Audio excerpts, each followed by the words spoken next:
Hello বন্ধুরা, আমি আজকে আপনাদের জন্য আরো একটি নতুন ভিডিও নিয়ে চলে এসেছি। এই যে পিসিটি দেখতে পাচ্ছেন, আমার এই ট্রেলারে আজকে লোড করব। এই প্রোক্লেনটি একা একাই ট্রেলারের উপরে উঠে যাবে। আপনারা ভিডিওটা শেষ অবধি দেখতে থাকুন, দেখুন পিসিটি কিভাবে একা একা নিজে নিজে ট্রেলারের উপরে উঠবে। এখন এই যে ট্রেলারটি পিছনে নেওয়া হচ্ছে, জায়গা মতো চলে গেলে পিসিটি ট্রেলারের উপরে ভর দিয়ে নিজে নিজেই উপরে উঠে যাবে। এই পিসিটি এখন টেলারের উপর ভর দিয়ে উপরে উঠে যাচ্ছে। একটা পিসি এত বড় একটা মেশিন, সে নিজেই উঠতে পারে, নিজেই নামতে পারে।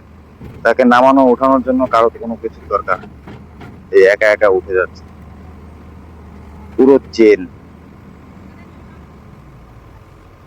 আপনাদের যদি আমার ভিডিও দেখতে ভালো লাগে, অবশ্যই like, comment, share and subscribe করুন বন্ধুরা। আপনাদের একটা শেয়ার বা একটা লাইকই আমার জন্য অনেক অনেক দূর, অনেক কিছু।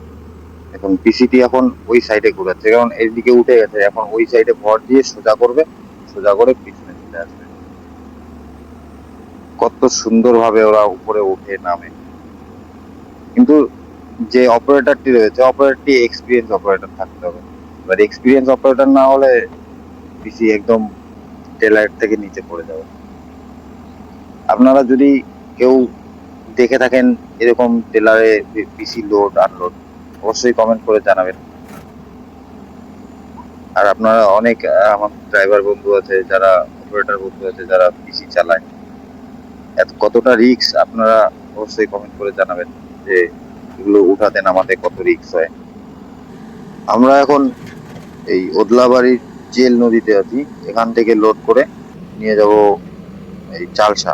চালসা গিয়ে খালি হবে, খালি হওয়ার পরে এই আবার লোড হবে টেলারে, অন্য মাল লোড হবে পিসি দিয়ে। তো এই পিসিটি হচ্ছে হিটাচির EX 210 LC। এর পিসিটির দাম প্রায় 35 লাখ থেকে 60 লাখ অব্দি দাম আছে। দেখুন পিসিটি আমাদের গাড়ির উপরে উঠে গেছে। এখন এই যে আস্তে আস্তে সামনের দিকে এগিয়ে যাচ্ছে। সামনের দিকে পুরোটা এগিয়ে যাওয়া হয়ে গেলে তারপরে পিসির যে পকেটটা আছে, পকেটটা এই পাশে ঘুরিয়ে নেওয়ার পরে এই দেখুন অনেকটা চলে আসছে। এই যে যে দাঁড়িয়ে সিগন্যাল দিচ্ছে, সেও একজন অপারেটর, সাইড দেখছে যাতে কোনো সাইডে কম বেশি না হয়। দেখুন পিসিটি আমাদের পুরো সামনে চলে এসেছে, আর শুধু এখানে লেগে যাবে, বাস হয়ে গেছে। এখন এই যে বকেটটি আছে, বকেটে সোজা করবে, সোজা করলে আমাদের লোডিং কমপ্লিট। আজকে ভিডিওটি এখানেই শেষ করছি, দেখা হবে আবার আরেকটি নতুন ভিডিওতে। ভিডিওটি এতদূর দেখার জন্য আপনাদের সবাইকে ধন্যবাদ।